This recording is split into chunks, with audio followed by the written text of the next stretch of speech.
ఆ ఉద్యోగ సంఘ నేతలపై చర్యలు తీసుకోండి. కొందరు ప్రభుత్వానికి వ్యతిరేకంగా మాట్లాడుతున్నారు. నిత్యం పత్రికలు ఆ నేతల మాటలు ప్రచురిస్తున్నాయి. ప్రభుత్వానికి వ్యతిరేకంగా మాట్లాడటం ఎన్నికల కోడ్ ఉల్లంఘనే. ఎన్నికల సంఘానికి ప్రభుత్వ ఉద్యోగ సంఘాల సమైక్య chairperson Venkatareddy, broker Venkatareddy, broker Venkatareddy గారు వినతి అంట. ఏమంటున్నాడయ్యా?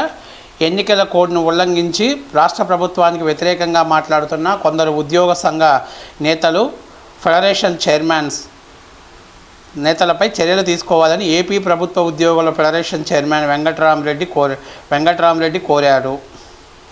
అసలు నువ్వు 2014 నుంచి 2019 వరకు ఎన్నికల కోడ్ అమలులో ఉండగా ముందే చంద్రబాబు ప్రభుత్వం మీద అనేకమైనటువంటి విష ప్రచారాలు చేశాడు ఈ బ్రోకర్ వెంకటరెడ్డి.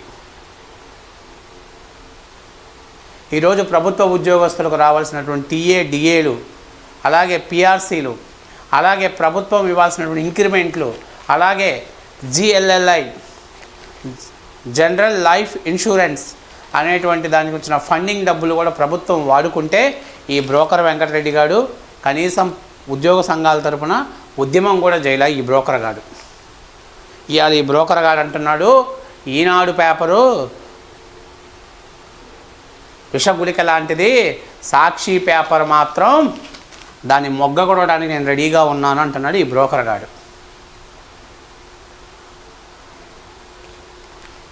ఈడు 2014లో తెలంగాణ గవర్నమెంట్తో పోటీపడి చంద్రబాబు గారు ఆ రోజు బెటర్ ఫిట్మెంట్ ఇస్తే ఈ బ్రోకర్ గారు మీటింగ్ పెట్టి ఏం చెప్పాడో తెలుసా?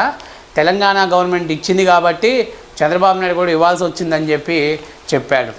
వైసీపీ ప్రభుత్వం వచ్చాక ఈరోజు కేసీఆర్ గారు, జగన్మోహన్ రెడ్డి గారిని కంపేర్ చేసుకుంటే అన్ని రకాలుగా ఉద్యోగస్తుల్ని మోసం చేసి ఇబ్బంది పెడుతుంటే ఈ ఉద్యోగ సంఘ నాయకులుగా మాట్లాడాల్సిన వీడు ప్యాకేజీలు తీసుకొని ఇంట్లో పడుకొని ఈరోజు బయటకు వచ్చి ప్రభుత్వానికి వ్యతిరేకంగా మాట్లాడితే ఎన్నికల కోడ్ ఉల్లంఘిస్తుందని చెప్తున్నాడు. ఇలాంటి బ్రోకర్ గాలని రేపు రాబోయేటువంటి రోజుల్లో ఖచ్చితంగా ఆల్రెడీ ఎన్నికల కమిషన్ ఈసీ గారు క్లియర్గా చెప్పింది, వీళ్ళందరూ కూడా జగన్మోహన్ రెడ్డికి బానిస కుక్కలే, తొత్తుగాళ్లే, వీళ్ళందరినీ సస్పెండ్ చేయాలి, వీళ్ళని ప్రభుత్వ విధులను తొలగించాలని కూడా క్లియర్గా చెప్తే వీడు సాక్షి పేపర్కి ఎక్కి ఇప్పుడు చెప్తున్నాడు ప్రభుత్వానికి వ్యతిరేకంగా మాట్లాడితే బాగుండదని చెప్పి.